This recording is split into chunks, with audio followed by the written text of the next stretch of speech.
الله وبركاته نحمد الله العظيم ونصلي على رسوله الكريم أما بعد அன்பான பெரியோர்களே, ஜமாத்தார்களே, அல்லாஹ்வின் அருளால் ஃபஜ்ருடைய தொழுகையை தொழுதுவிட்டு நன்மையான காரியங்கள் குறித்து பேசுவதற்காக கேட்பதற்காக நாம் எல்லாம் அமர்ந்திருக்கிறோம். ரப்புல் ஆலமீன் அல்லாஹ் ஜல்லஷானஹு வ தஆலா நம்முடைய அனைத்து அமல்களையும் பரிபூர்ணமாக ஏற்றுக்கொள்வானாக. ஆமீன். கைரு பரக்கத்துகள் நிறைந்த நாளாக கெட்ட முடிவுகளை விட்டும் முசீபத்துகளை விட்டும் உலகத்தின் ஆபத்துகளை விட்டும் அல்லாஹுவின் படைப்புகளின் தீங்குகளை விட்டும் பாதுகாப்பு பெற்ற நாளாக அல்லாஹ் இந்த நாளை நமக்கு அமைத்து தருவானாக. சங்கையான பெருமக்களே, அல்லாஹ்வுடைய நினைவிலேயே வாழ்வது, அல்லாஹ்வுடைய பயத்தில் வாழ்வது, எப்படியாவது இஸ்லாமிய ஷரீஅத்தின் பிரகாரம் வாழ வேண்டுமே என்கிற ஒரு நல்ல நிய்யத்தை வைப்பது முஸ்லிம்களுக்கு அவசியம். நபிகள் நாயகம் ஸல்லல்லாஹு அலைஹி வஸல்லம் தன்னோடு இருந்த தோழர்களை, சஹாபாக்களை அல்லாஹ்வுடைய சிந்தனையை கொடுத்து, அல்லாஹ்வுடைய பயத்தை கொடுத்து,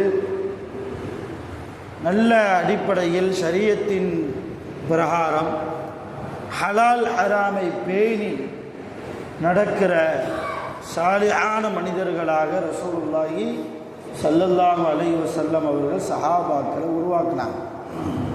ஒரு தடவை சஅலபா அப்படின்னு ஒரு சஹாபி, அவங்கள கூப்பிட்டு ரசூலுல்லாஹ் ஒரு வேலைக்காக ஒரு பகுதிக்கு அனுப்புனாங்க. போனவங்க திரும்ப வரல.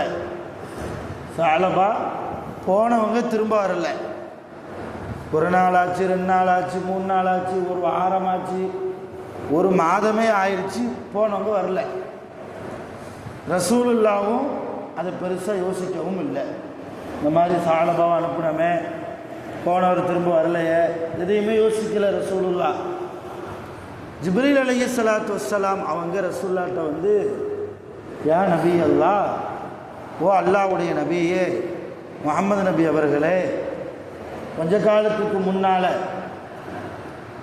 சஅலபா என்கிற உங்களுடைய தோழரை இந்த பகுதிக்கு நீங்கள் அனுப்புனீங்களே, அவங்க திரும்பி வந்தாரா, திரும்பி வந்தாங்களா இல்லையா என்பதை நீங்கள் கேட்டு விசாரிச்சிங்களா, அது என்னன்னு விசாரிங்கன்னு சொல்லிவிட்டு ஜிப்ரீல் அலைஹிஸ்ஸலாம் போயிட்டாங்க. அப்போ தான் ரசூல் ஸல்லல்லாஹு அலைஹி வஸல்லம் ஐன சஅலபா, சஅலபா எங்கே, சஹாபாக்கள்கிட்ட விசாரிக்கிறாங்க. எல்லாரும் சொல்கிறாங்க காணோம், அவர் ஊர்லேயே இல்லை, ஊர்லேயே இல்லை. உடனே 2 சஹாபிகளை ரசூலுல்லாஹ் சஅலபாவை தேடி கண்டுபிடித்து வருவதற்கு அனுப்புனாங்க. 2 சஹாபிகளை. அவங்களும் ரசூலுல்லாஹ்வுடைய உத்தரவுக்கிணவங்க போனாங்க. எல்லா இடத்துலையும் தேடுறாங்க, சஅலபாவை காணோம், சஅலபாவை காணோம்.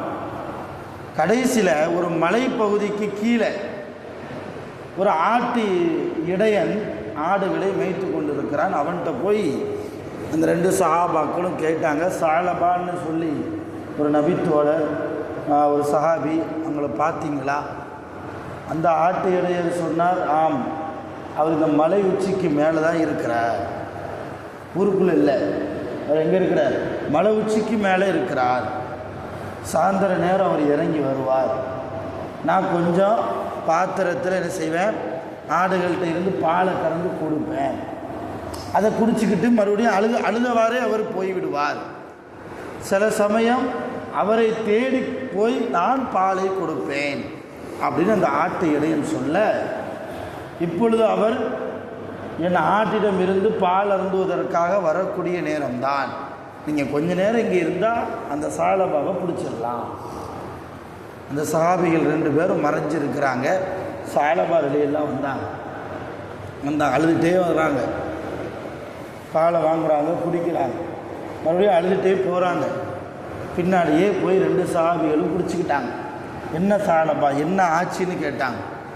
ஏன் இந்த மாதிரி ஊருக்குள்ளேயே வரலையே, 1 மாதம் ஆயிடுச்சே, பல நாட்கள் ஆகிவிட்டதே, நபி ஸல்லல்லாஹு அலைஹி வஸல்லம் உங்களை கூட்டு வர சொன்னாங்க, வாங்க போவோம்.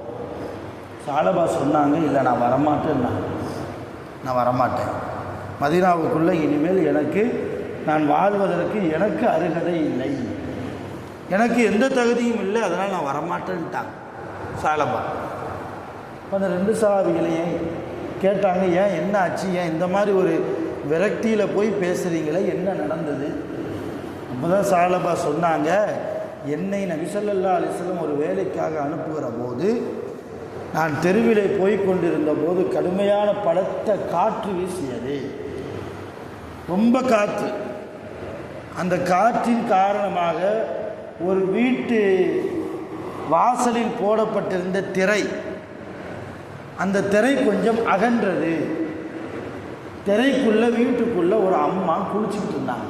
ஒரு பெண்மணி அவங்க வீட்டுக்குள்ளே குளிக்கிறாங்க. காற்று அடிக்குது, அந்த வீட்டில் போடப்பட்டிருந்த திரை அகன்றுச்சு, கலண்டு ஓடிடுச்சு, காற்றுல அது பறந்துருச்சு. அப்போ சாலபா ரலியல்லாஹு எதார்ச்சையாக காற்று இப்படி முகத்தில் அடிக்க நம்ம கூட இப்படி திரும்புவோம் இல்லையா, அந்த மாதிரி சாலபா ரலியல்லாஹு திரும்பினாங்க. நான் திரும்பினேன், என் பார்வை அந்த பெண்மணியின் மீது பட்டு விட்டது. அந்த அம்மா சும்மா உட்கார்ந்துருந்தா பரவாயில்ல, அவங்க குளிச்சுக்கிட்டு இருக்கிறாங்க வீட்டுக்குள்ளே. இப்போ ஒரு அந்நிய பெண்ணை சாதாரணமான நிலைமையில் பார்ப்பதே குற்றம், பாவம் இல்லையா?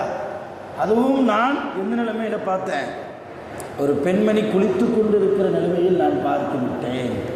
நான் எவ்வளவு பெரிய பாவி. சாலபா சொல்கிறாங்க அந்த சஹாபிகள்கிட்ட, தன்னை தேடி வந்து 2 சஹாபிகள்கிட்ட சொல்கிறாங்க, நான் எவ்வளோ பெரிய பாவி, ஒரு பெண்ணை குளிக்கிற நிலைமையில் நான் பார்த்துட்டேனே, அல்லாஹ் தடை செய்த காரியம் இல்லையா, அல்லாஹ்வுடைய ரசூல் ஹராமாக்கிய காரியம் இல்லையா, அந்த காரியத்தை நான் செய்து விட்டேனே, அல்லாஹ்வுடைய பயம் எனக்கு இல்லையே, நல்ல ஈமான் இல்லையே, மார்க்கத்தின்படி என்னால் வாழ முடியவில்லையே, அல்லாஹ் இந்த பாவத்தை எனக்கு மன்னிப்பானா என்று தெரியவில்லையே, அதனால தான் நான் மலைக்கு மேலே நின்று என்ன செய்கிறேன், அல்லாஹ்ட்ட அழுது அழுது அழுது தௌபா கேட்டுக்கிட்டு இருக்கிறேன். இந்த பாவம் செய்த கண்ணால், அந்நிய பெண்ணை பார்த்த கண்ணால் எப்படி ரசூலுல்லாவுடைய முகத்தில் நான் விழிப்பது, அதனால் நான் வரமாட்டேன்ட்டாங்க. கடைசியில் அதெல்லாம் ஒன்றும் இல்லை, ரசூலுல்லா மன்னிப்பாக, அல்லாஹ்வும் உன்னுடைய தௌபாவை ஏற்றுக்கிடுவான் வாங்கன்னு கொஞ்சம் ஆறுதல் சொல்லி மதீனாக்குள்ளே கூப்பிட்டு வந்தாங்க அந்த 2 சஹாபியும், சாலபா ரலியல்லாஹு. அப்பவும் சாலபா என்ன சொன்னாங்கன்னா, ரசூலுல்லா தொலை வச்சுக்கிட்டு இருக்கும்போது தான் நான் வருவேன்னாங்க. சாதாரணமான நிலைமையில் நான் போனோம்னா கோவப்படுவாங்களோ, அவங்க முகத்தில் என்னால் விழிக்க முடியாது, முழிக்க முடியாது, அவங்க தொலை வச்சுக்கிட்டு இருக்கிற நிலைமையில் நான் பின்னாடி தொழுகையில் ஜாயிண்ட் ஆகிற மாதிரி நான் வந்துடுறேன். சரின்னு சொன்னாங்க. ரசூலுல்லா தொலை வைக்கிறாங்க, சாலபா ரலியல்லாஹு வந்துட்டாங்க, சஹாபாக்களோடு சேர்ந்து பின்னால் நின்று தொழுகிறாங்க. தொழுகை முடிஞ்சது. சாலபா ரலியல்லாஹு குனிஞ்சு தலையை நிமிரலை. ரசூலுல்லா முஸல்லாவை விட்டும் சாலபா இருக்கிற இடத்துல போய் உட்கார்ந்தாங்க. என்ன சாலபா என்ன ஆச்சுன்னு கேட்டாங்க. இப்போ பக்கத்தில் இருந்த 2 சஹாபிகள் சொன்னாங்க, இந்த மாதிரி அவருக்கு ஒரு சூழ்நிலை, அதனால். அப்போ ரசூலுல்லா சொன்னாங்க, அதெல்லாம் ஒன்றும் இல்லை, அல்லாஹ் மன்னிப்பார், நீ பார்க்கணுன்ட்டு வேணும்னே பார்க்கலையே, எதார்ச்சையான பார்வை தானே, தவறான எண்ணத்தோடு நீ பார்க்கலையே, அல்லாஹ் உன் பாவத்தை மன்னிப்பான். இது பாவமே கிடையாது, சொல்லப்போனால் இது பாவமே கிடையாது.